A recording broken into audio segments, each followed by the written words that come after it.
जय भारत। साथियों, आज हम चर्चा करेंगे उस समय की जब महिलाओं को केवल शिक्षा ही नहीं उनके अनेक मूल अधिकारों से वंचित करके रखा जाता है। उन्हें पुरुष के बराबर कभी न समझा गया न समझा जाता था। साथियों, वो दौर था 18वीं शताब्दी का। उस समय महिला शिक्षा के बारे में सोचना एक अपराध जैसा था। आप कल्पना करिए कि जिस समय महिलाओं को घर से बाहर नहीं निकलने का अधिकार न हो, सती प्रथा जैसी पूर्व प्रथाएं चल रही हो, विधवा विवाह वर्जित हो, बाल विवाह अपने चरम पर हो, ऐसी विपरीत परिस्थितियों में यदि कोई महिला इन सारी समस्याओं को झेलते हुए खुद शिक्षित होती है और अपने जैसे हजारों महिलाओं को शिक्षित करने का बीड़ा उठाती है, तो हम उसे क्या दर्जा देंगे? साथियों, मैं शिक्षा की देवी, भारत की पहली महिला शिक्षिका सावित्रीबाई फुले की बात कर रहा हूं।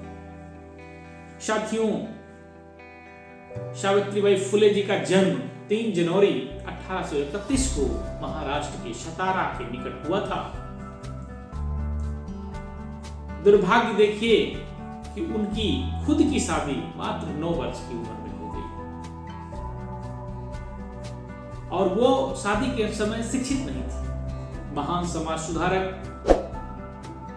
श्री ज्योतिबा फुले जी ने, जो कि उनके पति थे, उन्होंने शिक्षा की शुरुआत अपने घर से शुरू करी और उन्होंने अपनी पत्नी को शिक्षित करने का कार्य प्रारंभ किया।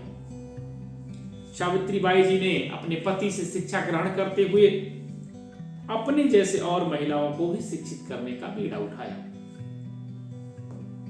और 5 सितंबर 1848 को पुणे में प्रथम बालिका विद्यालय की स्थापना की। उस समय उस विद्यालय में मात्र 9 छात्राएं थी।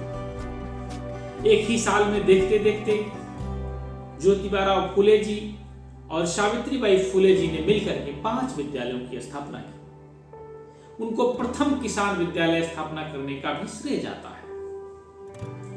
साथियों, वो बाल विवाह को रोकने के लिए और विधवाओं को आश्रय देने के लिए आश्रय बनाया और वहां पे निराश्रित महिलाएं और विधवाओं को ठिकाना दिया। वो आजीवन स्त्री शिक्षा, सती प्रथा और बाल और विधवा विवाह के लिए कार्य करती रही, लोगों को जागरूक करती रही।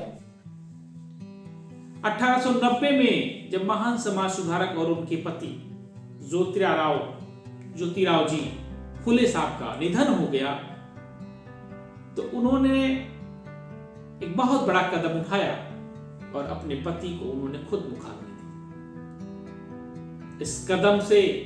इस उनके साहसिक कदम से उनका विरोध भी हुआ, लेकिन वो कभी डिगने वाली महिला नहीं थी। जब वो अपने घर से बालिकाओं को शिक्षित करने के लिए विद्यालय के लिए निकलती थी, तो लोग उनके ऊपर पत्थर फेंकते थे, कूड़ा फेंकते थे, कीचड़ फेंकते थे। इसलिए महान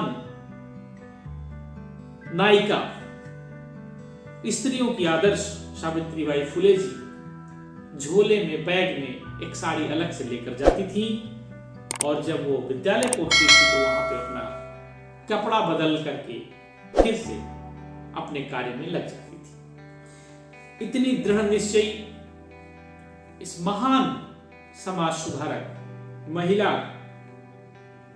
को उनके जन्म दिवस के अवसर पर हम याद करते हुए भावुक हो जाते हैं कि जब वर्तमान परिस्थितियों में स्त्रियों के साथ तमाम तरह के दुर्व्यवहार होते हैं, तो आज से सैकड़ों साल पहले क्या स्थिति रही हो।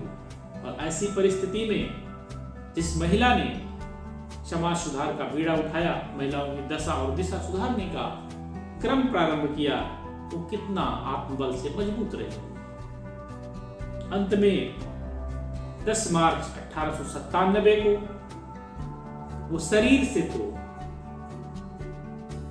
उनकी मृत्यु हो गई शरीर की, लेकिन वो आजीवन अपने कृत्यों के कारण अमर हो गई। और महिलाओं का अगर वास्तव में कोई आदर्श है तो वो है सावित्रीबाई फुले जी। उनकी जयंती पर मैं उनको भावभीनी श्रद्धांजलि अर्पित करता हूं और विश्व की सभी महिलाओं से यह आग्रह करता हूं कि अपनी आदर्श सावित्रीबाई फुले जी को अपना आदर्श माने और उनके बताए हुए रास्ते पर चलें।